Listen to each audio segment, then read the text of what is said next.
Assalamualaikum warahmatullahi wabarakatuh. Halo semua, kembali lagi di channel Raider Manhwa. Kali ini Mimin akan melanjutkan sebuah komik yang bercerita tentang bangkitnya jiwa pedang legendaris terkuat. Dan apabila kalian masih bingung dengan alur ceritanya, kalian bisa cek deskripsi atau langsung saja menuju playlist yang ada di halaman channel ini untuk memulainya dari part 1. Tanpa basa-basi lebih jauh, mari kita masuk di part 60.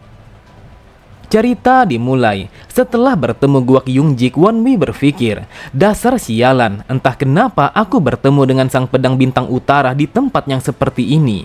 Namun akan lebih bagus kalau aku bisa menyelesaikan masalah ini tanpa adanya kekerasan.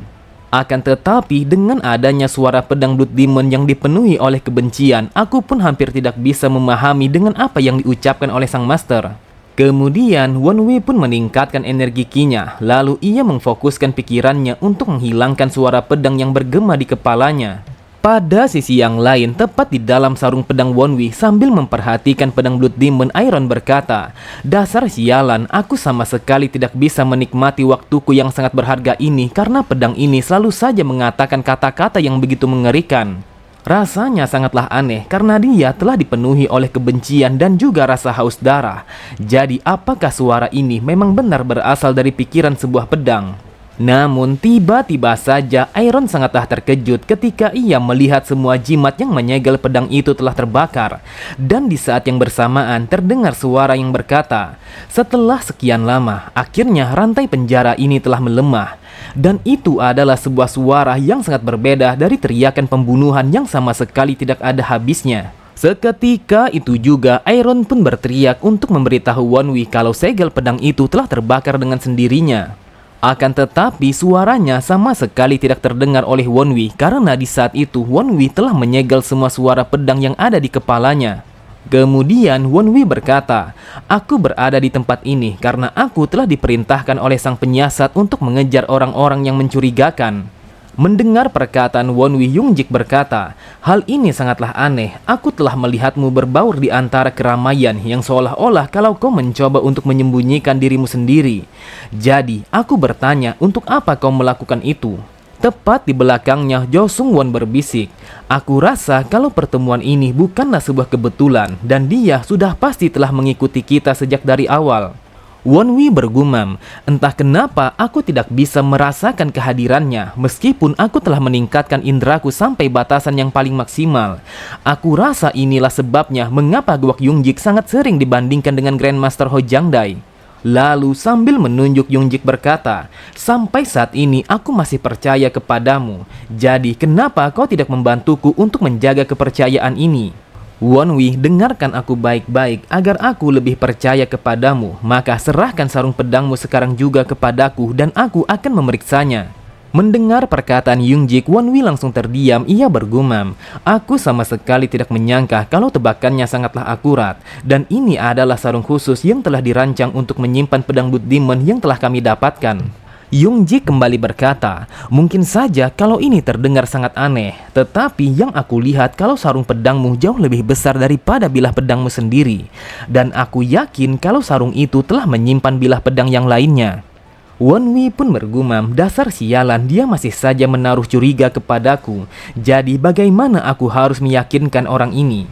Lalu Wonwi berkata, "Wahai master, Anda sangatlah kreatif dan juga pintar. Jadi apakah Anda ingin mengatakan kalau aku telah menyimpan dua pedang di dalam sarung ini?" Kemudian Yungjik pun meletakkan sarung pedangnya ke atas tanah. Lalu ia menekan sebuah tombol yang ada pada bagian atas sarung itu. Dan di saat yang bersamaan, sarung itu telah terbuka sehingga menampakkan sebuah pedang yang telah tersembunyi di dalamnya. Yungjik berkata, "Sebenarnya aku juga telah melakukan hal yang sama dengan sarung pedangku karena aku telah menyimpan sebuah pedang lainnya di dalam sarung ini. Jadi mana mungkin aku tidak bisa menyadari akan hal itu."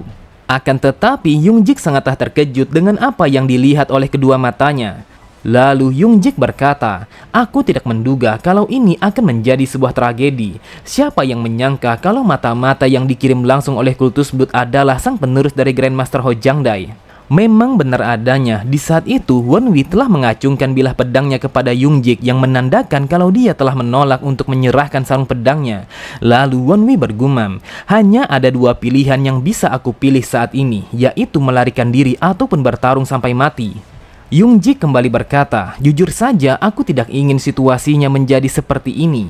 Asal kau tahu kalau ini sudah berakhir dan kau tidak akan bisa mengalahkanku.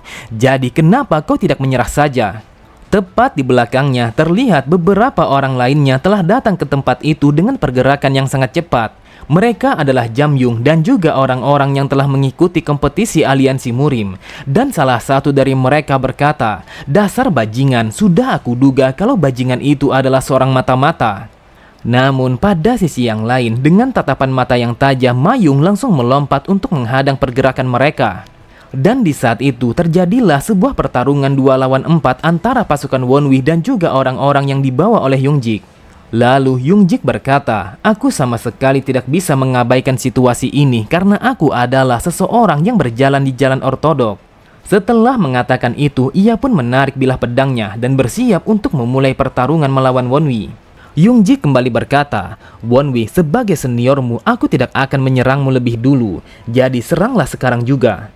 Tanpa pikir panjang sedikit pun, Wonwi langsung melancarkan sebuah serangan dengan menggunakan teknik tusukannya. Ia bergumam, aku sama sekali tidak memiliki sebuah alasan untuk menolaknya. Dan apabila kami semua harus bertarung, maka aku hanya akan melakukan yang terbaik untuk membunuhnya. Akan tetapi dengan sangat cepat, Yungjik memutar bilah pedangnya untuk mematahkan serangan Wonwi yang telah dipenuhi oleh niat membunuh. Melihat serangannya yang telah gagal, Wonwi bergumam, aku tahu kalau dia sangatlah kuat. Akan tetapi aku tidak menduga kalau keseimbangannya sangatlah sempurna meskipun dia hanya memiliki satu tangan. Biasanya seorang seniman bela diri yang telah kehilangan satu tangan akan kehilangan keseimbangan dan juga menjadi lemah. Namun beda halnya dengan orang ini, seolah-olah dengan kehilangan satu tangan telah membuatnya menjadi lebih kuat. Aku rasa kalau hal ini jauh lebih buruk daripada saat aku bertarung melawan Nayakyung yang berasal dari klan Pang. Namun tiba-tiba saja Wonwi menyadari kalau Yungjik telah melancarkan sebuah serangan dari tempat yang sama sekali tidak terduga. Memang benar adanya, Yungjik telah mengayunkan bilah pedangnya kepada wajah Wonwi dengan menggunakan salah satu dari kakinya.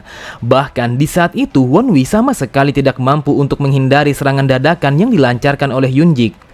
Akan tetapi Yungjik langsung terdiam ketika melihat serangannya yang tidak mampu untuk melukai wajah Wonwi. Yungjik berkata, bagaimana mungkin kau bisa menggunakan teknik itu? Di saat itu Wonwi telah terdorong ke belakang akibat serangan tidak terduga yang dilancarkan oleh Yungjik. Lalu Wonwi bergumam, hampir saja aku mati sia-sia di tangan orang ini. Kalau aku tidak menggunakan Golden Blood Body, sudah pasti tengkorakku akan terbelah menjadi dua.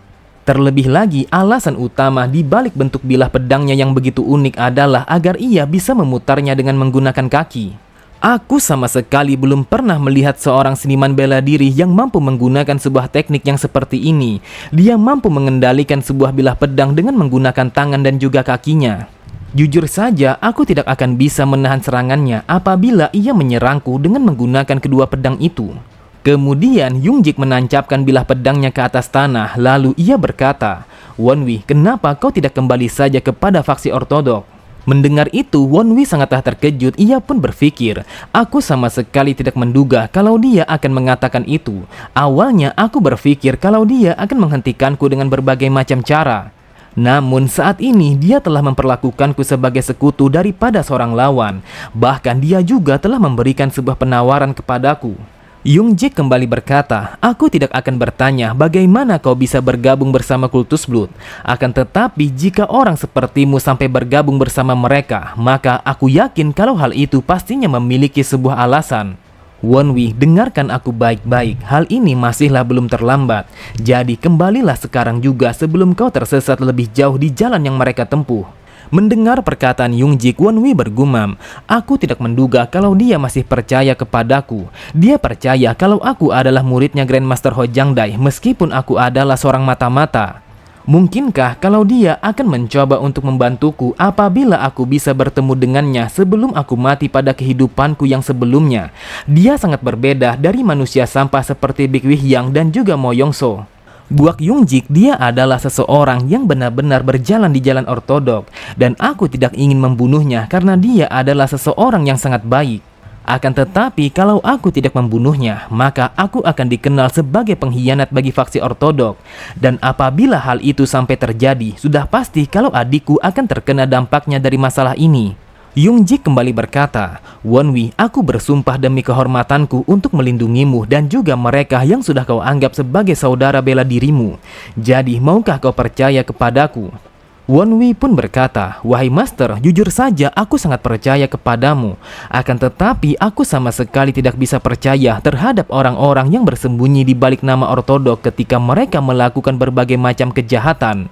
Dari apa yang pernah aku alami selama ini, orang-orang dari faksi ortodok selalu saja mempermasalahkan tentang moral dan juga etika.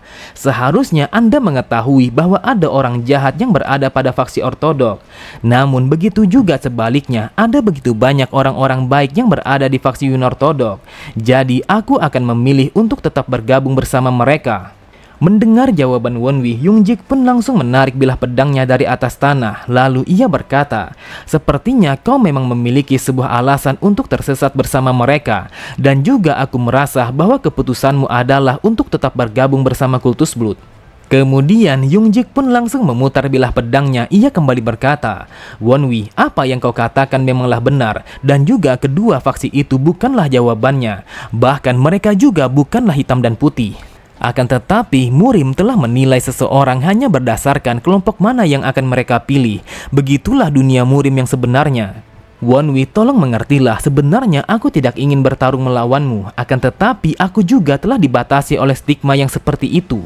Jadi, apapun yang terjadi, aku harus menghentikanmu." Tanpa pikir panjang sedikit pun, Wonwi langsung melancarkan sebuah serangan dengan menggunakan teknik berpedang Luminostar untuk memulai serangannya. Namun masih dengan begitu mudahnya Yungjik menghentikan serangan Wonwi, meskipun di saat itu Wonwi telah menggunakan bentuk ketiga dari teknik berpedangnya. Bahkan sangat jelas terlihat kalau serangan mereka berdua telah beradu dengan begitu dahsyat, sampai-sampai serangan mereka telah menimbulkan hembusan angin yang begitu kuat. Wonwi pun bergumam, dia telah membelokkan pedang pemusnah dengan sangat sempurna. Sekarang aku percaya kalau orang ini benar-benar seorang rival dari Master Hojangdai. Dengan tatapan mata yang tajam, Yungjik berkata, "Wonwi, apakah hanya segitu saja kemampuanmu setelah kau berguru bersama Hojangdai? Jadi tunjukkan kepadaku bagaimana kemampuanmu yang sebenarnya."